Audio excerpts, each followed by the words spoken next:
Welcome to this session on Beethoven and the Enlightenment. My name is Laura Tunbridge. I'm a professor of music and fellow of St Catherine's College here in Oxford. And Penguin have recently published my book, Beethoven, A Life in 9 Pieces. Beethoven's songs are perhaps less well known than his symphonies, sonatas, and string quartets. He claimed not to particularly enjoy composing them, but nonetheless, as was expected of composers of the time, he produced quite a few over the course of his career, from folk song arrangements through to settings of greater and lesser poets, and, of course, to the groundbreaking song cycle and Die Ferne Geliebte. Some songs were composed because he was learning his craft, some because there was a market for them, some to pay tribute or flirt, some to engage creatively with poetry. Beethoven's Lieder will be heard throughout today's concerts. Stefan Logers and Eugene Asti will be performing some Gellert and Goethe settings at lunchtime, and this evening, Christoph Pregadian and Michael Geis will be performing what is perhaps Beethoven's most celebrated song, Adelaide. I'm delighted to say that we're joined for this session by soprano Louise Kemeny and Sholto Kynoch, who will be performing a selection of Beethoven's songs for us. Perhaps the reason why Beethoven's songs are less well known than his other works is that they belong clearly to his time.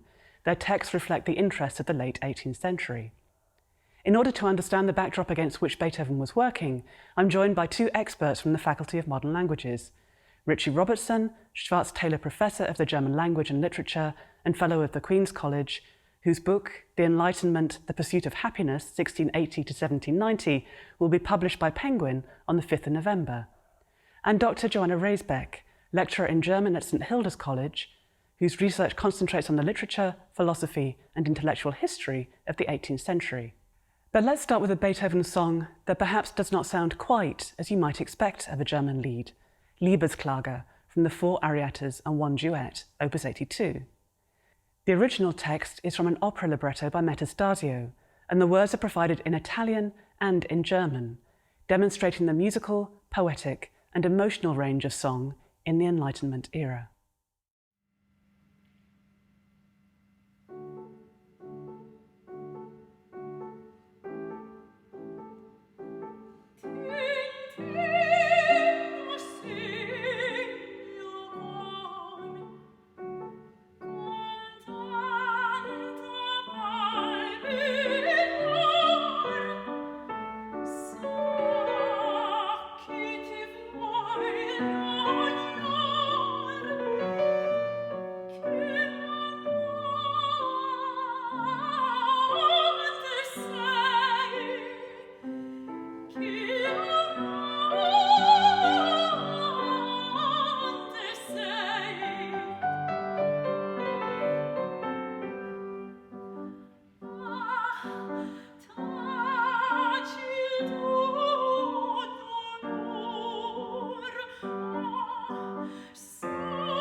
About the Enlightenment, there are several mistaken ideas still in circulation. One is that the Enlightenment, having its heartland in the France of Voltaire and the Encyclopédie, made only a brief impact in Germany. But that idea is itself a German nationalist myth. It was strong in the 19th century, especially after the Franco-Prussian War, when nationalist writers attributed to German culture an emotional depth unknown to the shallow, frivolous, and irreligious French, whose shortcomings had been proved by their defeat. On the contrary, in fact, 18th century Germany was dominated by the Enlightenment philosophy of Leibniz and his disciple Christian Wolff, which was eventually superseded by Kant. Another fallacy is shown when Maynard Solomon, in his book on Beethoven, casually speaks of enlightened rationalism. Rationalism as a philosophy belongs to the 17th century, the century of Descartes and Spinoza. Enlightenment rationality, or reason, is better understood as good sense, often described as common sense. Throughout the 18th century, Enlightenment thinkers acknowledged the importance of emotion, sentiment, and sensibility. Adam Smith is famous not only for the wealth of nations, but also for his earlier theory of moral sentiments. Present-day supporters of democracy often appeal to the Enlightenment. This is another mistake. Enlightenment thinkers, such as Montesquieu, regard democracy as an unstable and dangerous form of government, which can anyway only exist in a small state such as ancient Athens. It was not applicable to large modern nations such as France. Democratic government, they point out, is liable to decline into demagogy and thence to anarchy, which is usually ended by the advent of an autocrat. The history of the Roman Republic, which fell into civil wars ended by Augustus, the first emperor, provided an example. Our modern concept of democracy, in which all adults are allowed to vote, would have seemed absurd in the 18th century. Even the American Revolution instituted democracy only among white property-owning males. Instead, enlighteners on the continent expected political reform to come not from below, but from above.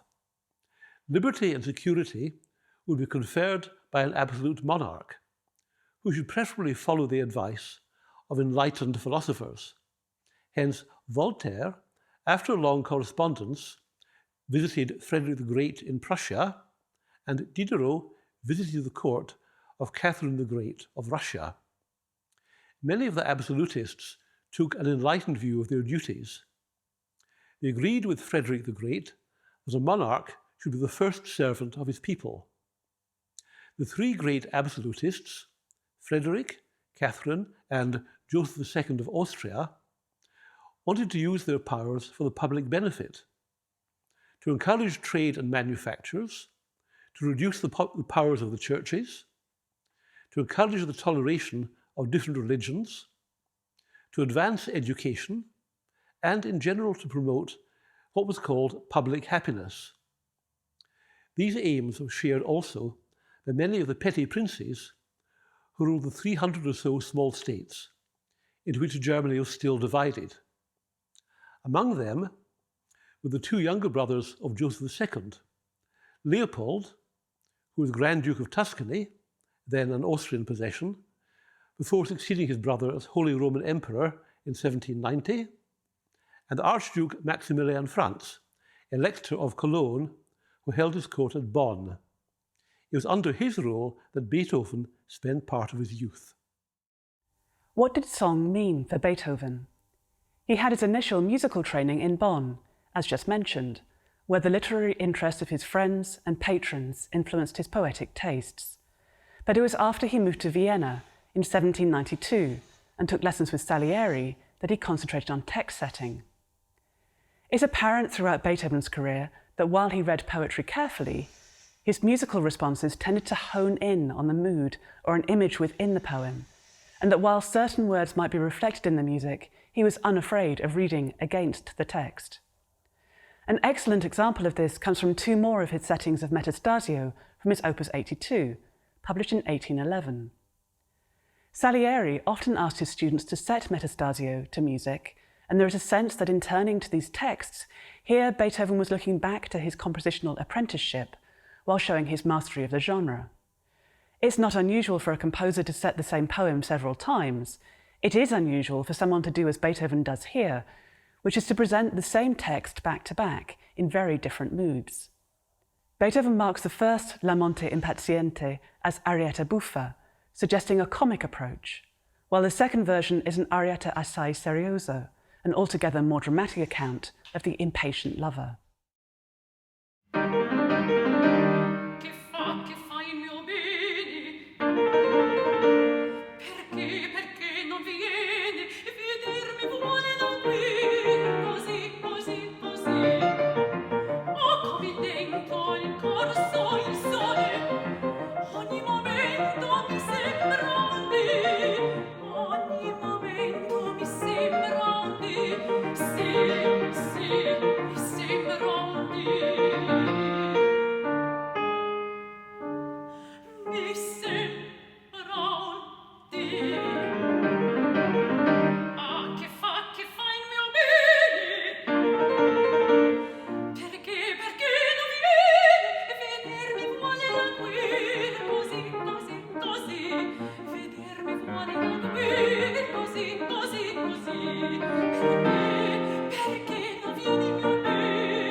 The question I'm interested in is what these Beethoven settings tell us about German lyric poetry in the 18th century, how it developed both formally and thematically, and also about the social position of poetry at the time.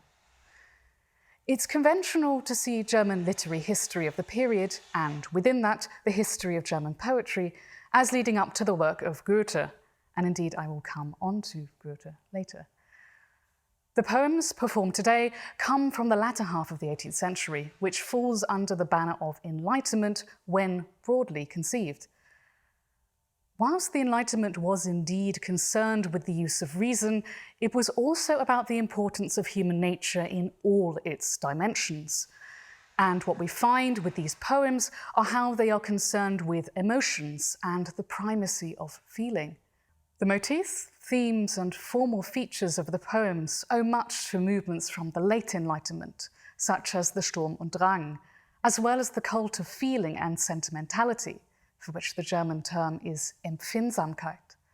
And the poems are also evidence of the revival of interest in the Volkslied, or folk song.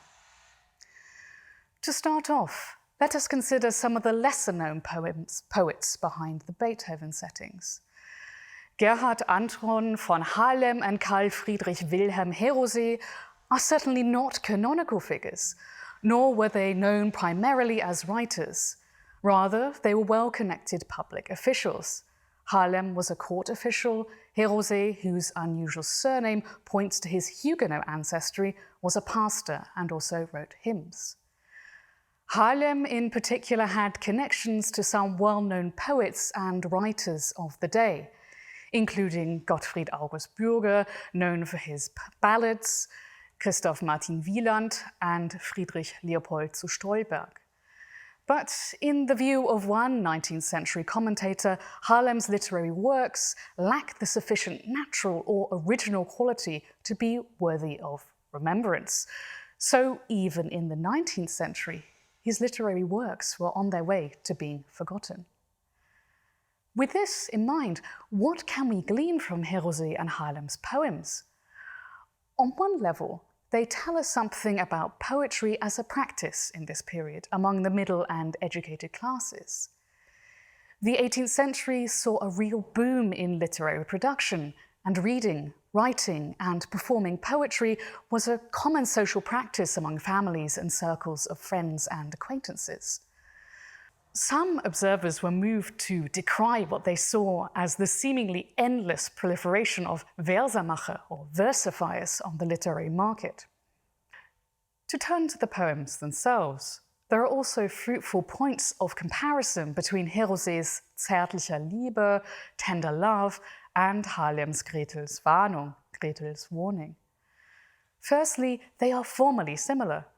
Both adapt and expand on the Chevy Chase strophe, a folk song verse structure so called because it was adapted from English ballads, with alternating 4 and 3 stress iambic lines. As befits a folk song, both poets also make use of spare diction and syntax, and thematically, they explore attitudes towards sexuality and love and their social consequences. Halem's poem Gretel's Warnung takes an archetypal situation common to ballads. It is the warning issued by a young woman who has been used and abandoned by a faithless lover. And as the reader, we are made to feel moral horror at her social disgrace. There is considerable narrative force in the couplet refrains that close each of the 3 stanzas. The first stresses the young man's persistence in pursuing the woman sexually, the second, where he abandons her, and the third, when Gretel exhorts the reader to look at her and to flee. Here, Halem makes deft use of a tripartite structure, delaying the moment of narrative fulfillment to the final line of the couplet. And in doing so, he generates pathos for the young woman's plight.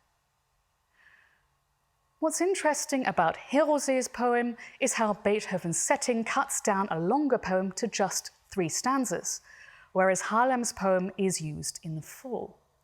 Indeed, the original title of Heroszee's poem, Duett eines zärtlich liebenden Ehepaars, Duet of a married couple tenderly in love, gives the poem quite a different colouring, as well as two speakers. Whereas in Beethoven's version, it becomes a more generic appeal to an ideal of love in zärtlicher Liebe, tender love. While some religious sentiment is retained in Beethoven's setting, the original poem ends with the married couple of the title imagining and hoping for their eventual appearance before God and joyously renewing their vows following the Day of Judgment. With this intriguing ending, Herose's poem has a moral edge to it, promoting a conventional ideal of marital love and virtue.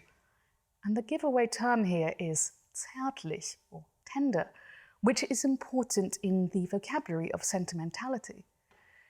It refers to the necessary moderation of affects and passions, and here there are similarities with Haarlem's poem, which is concerned with disaster that is brought about by lack of moderation. To move on from Haarlem and Herose, I would like to briefly consider Friedrich von Mattheson, who was a well-regarded poet at the end of the 18th century, by contrast to the relatively niche figures of Haarlem and Herose. Mattheson's works garnered critical praise at the time from such respected figures as Schiller and Wieland. His poems were regularly published in literary magazines, and no fewer than 14 editions of his verse were published during his lifetime, and those are just the legitimate versions rather than the pirated versions.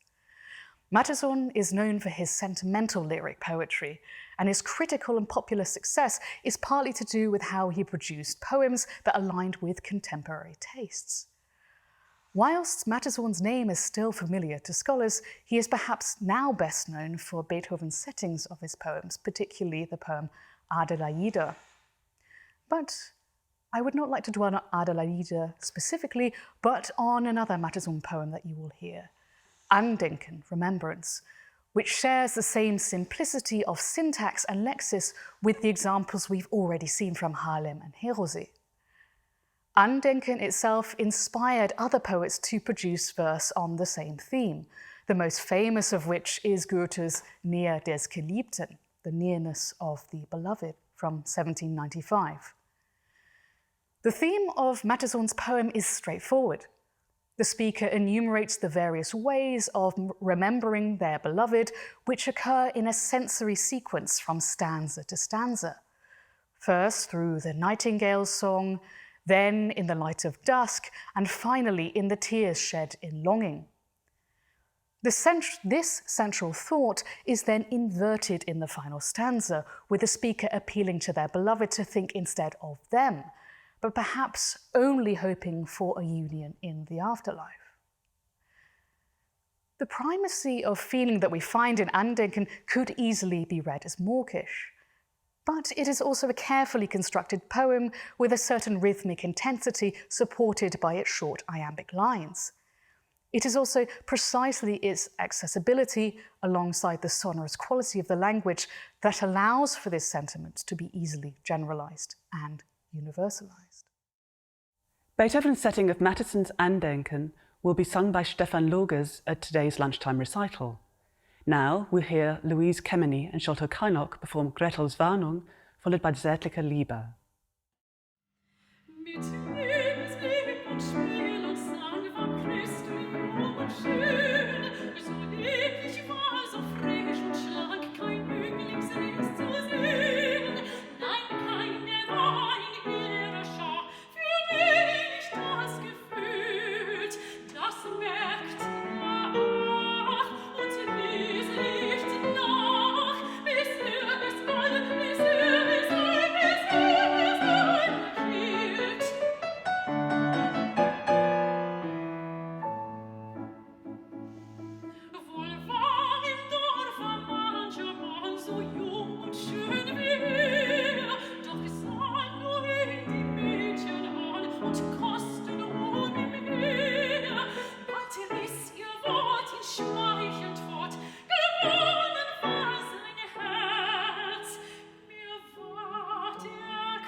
I'll now talk about Friedrich Schiller, poet, playwright, philosopher and historian, who was one of Beethoven's heroes. Schiller was both a victim and a beneficiary of enlightened absolutism. He was born in 1759 in the Duchy of Württemberg in southwestern Germany. The Duke, Karl Eugen, had in the past been an unenlightened absolutist. He spent vast sums of money on a magnificent palace in Ludwigsburg, on hunting, and on his mistresses, of whom he was said to have 100. One of them, however, achieved such ascendancy over him that he made her a countess and under her influence became a reformed character. He dismissed half his troops, cut down hunting, established hospitals, a library, and a famous school, the Karlsschule. This school was intended to train gifted boys for roles in the administration of the state. Young Schiller was obliged to attend it from the age of 14. It was a boarding school with strict discipline, which Schiller naturally hated. He had, however, a very good teacher who believed in encouraging the boys to think for themselves and brought them up to date with the latest philosophy. Schiller's plays deal with various forms of rebellion. In the first play, Die Räuber, the robbers, the two hostile brothers are in revolt, less against society than against the moral order of the world, and the play centres on the moral ambiguity of achieving good by doing evil. Schiller turned to more recognizable political issues in Don Carlos, 1787. This historical drama is set in late 16th century Spain, ruled by Philip II. Philip is an autocrat, under the thumb of the church, but not ill-meaning. Schiller shows how such a figure exists in painful isolation, reliant on advisors whom he cannot trust. The king thinks he's found a better advisor in the Marquis Posa, an upright figure who, unusually, speaks truth to power, and whose liberal beliefs are deliberately anachronistic. He describes himself as the citizen of centuries that are yet to come. In a famous speech, Posa urges the king to allow freedom of thought. Geben Sie Gedankenfreiheit. However, for high-minded purposes, Posa then engages in plots in which he manipulates both the king and the king's son, his friend Don Carlos. Everything goes wrong, and the play ends with the king accepting the authority of the sinister Grand Inquisitor. The cause that animates Posa is the struggle of the Dutch people for freedom from Spanish rule. The revolt of the Netherlands was still resonant 2 centuries later. It had led eventually to the establishment of the Dutch Republic. The revolt is also the subject of Goethe's play Egmont. Beethoven wrote incidental music for Egmont in 1810. The final scene of the play, in which Count Egmont, imprisoned by the Spanish invaders, has a vision of freedom, recalls Florestan in the dungeon in Fidelio. When revolution broke out in France, Schiller, like many other German intellectuals, was initially enthusiastic. But with the execution of Louis XVI and Marie Antoinette and the Reign of Terror, it was clear that the revolution had turned into a new tyranny.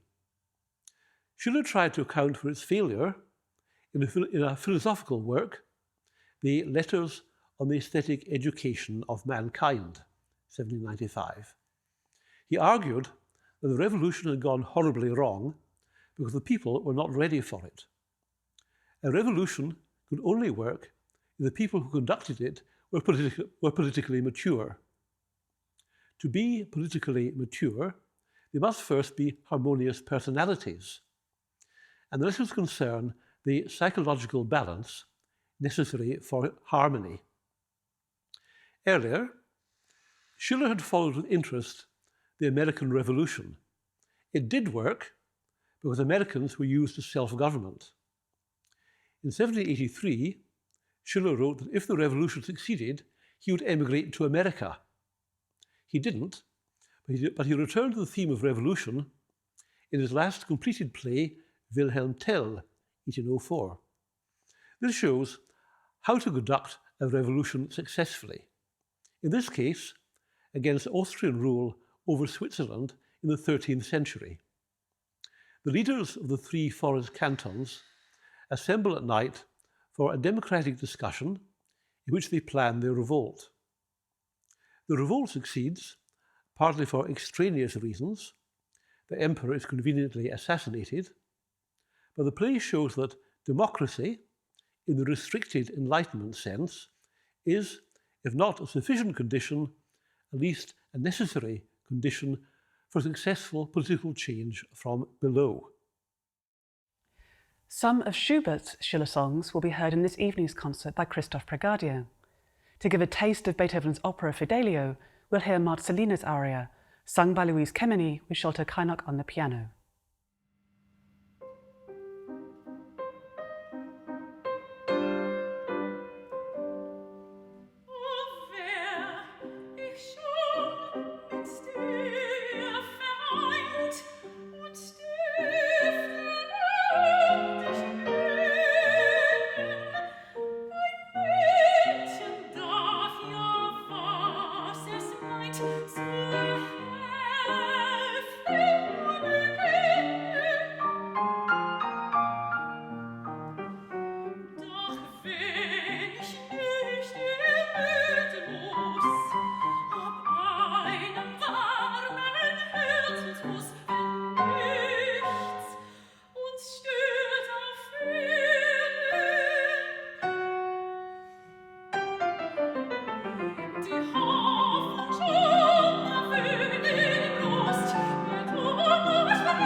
Beethoven's only completed opera, Fidelio, had 3 iterations, the first in 1805, the second in 1806, and the third in 1814.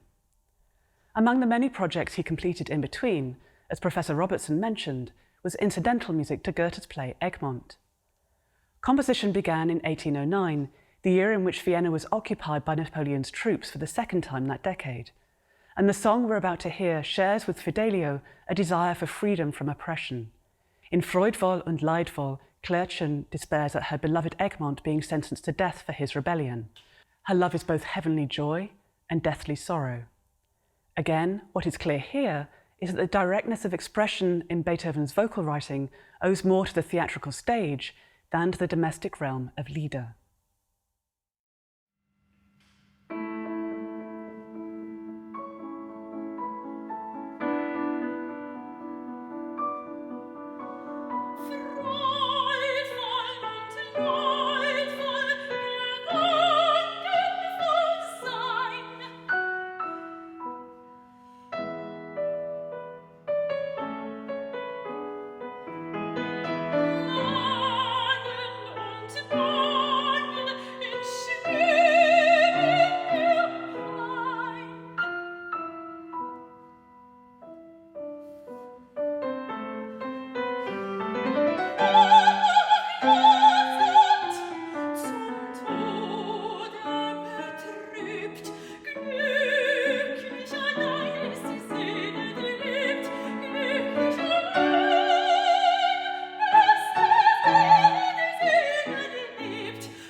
I would like to now consider the most famous poet of 18th century German literature, Goethe.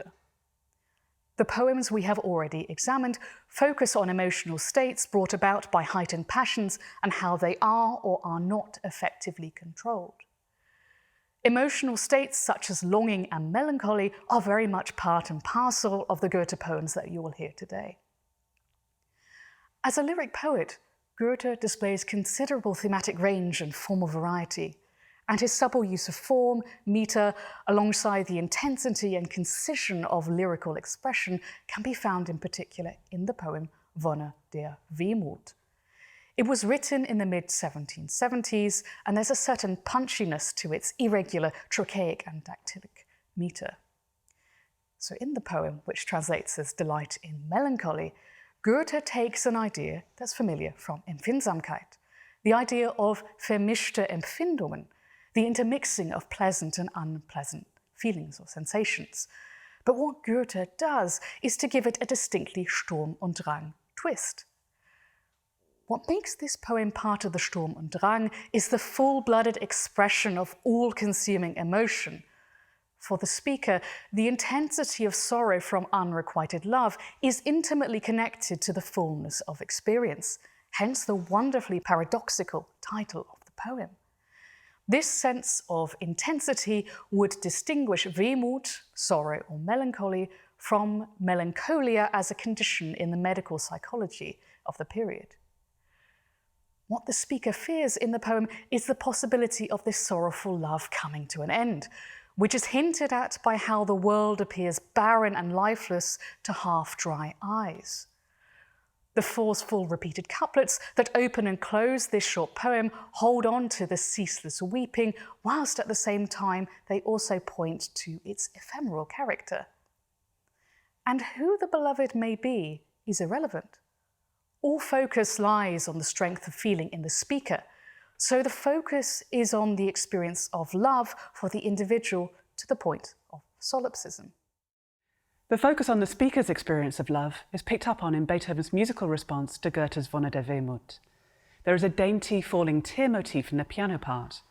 The poem's concise structure is ridden over, though, by repetitions of the phrase trocknet nicht, making it all about the emotional moment. Incidentally, although Schubert is usually presented as being the 19th century composer who makes the most of major-minor relationships, it's striking that Beethoven uses a major key to start and end Wonne der Wehmut. There is some delight to be had in the tears. And we'll hear Louise and Sholto perform Beethoven's setting of Goethe's poem Wonne der Wehmut.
In the last decade of his life, Beethoven devoted quite a lot of time to the lucrative business of folk song arrangements, but produced few lieder.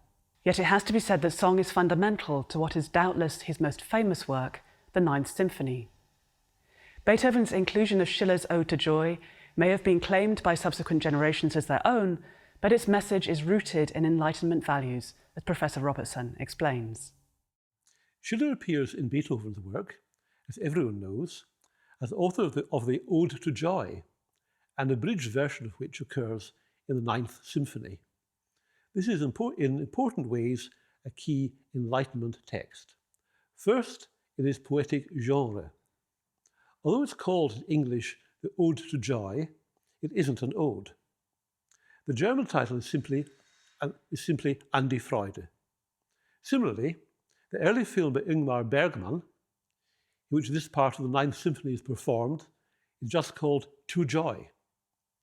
An ode is a poem in one of several classical meters on a solemn subject, but An die Freude is a drinking song, intended to be sung at a convivial dinner, with a soloist and with the diners as chorus. As such, it reminds us of the importance of sociability in the Enlightenment. For the Enlightenment, man is first and foremost a social animal.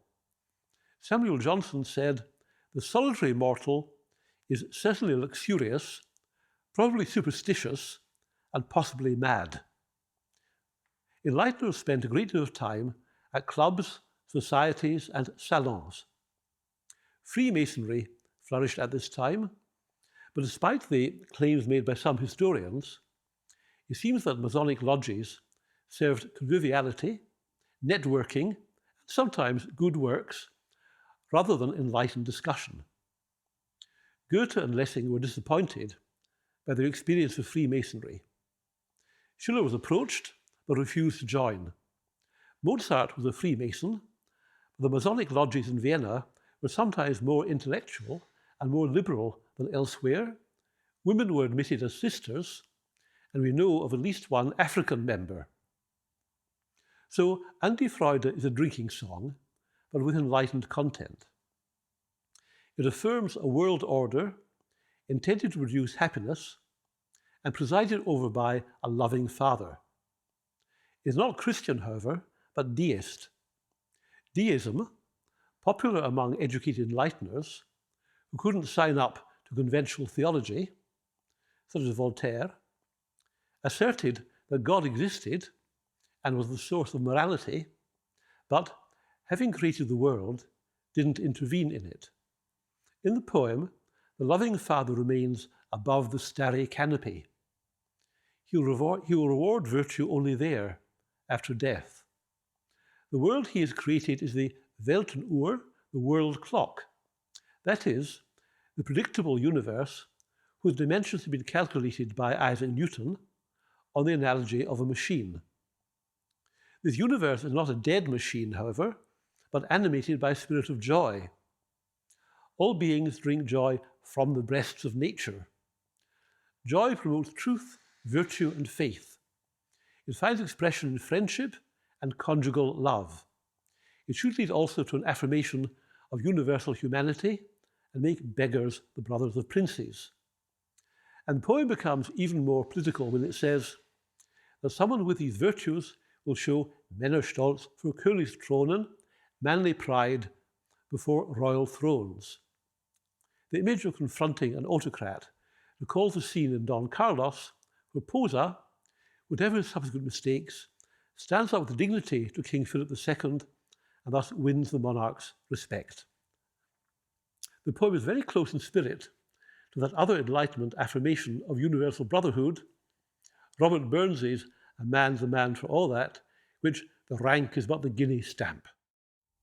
Many thanks to Richie Robertson and Joanna Raisbeck for their insights into the Enlightenment era and its poetics. Huge thanks also to Louise Kemeny and Sholto Kainup for their performances. We hope that you've enjoyed the discussion and that you will listen out for the Beethoven songs in today's lunchtime recital by Stefan Logers and Eugene Asti, and in this evening's recital by Christoph Pregadian and Michael Gees.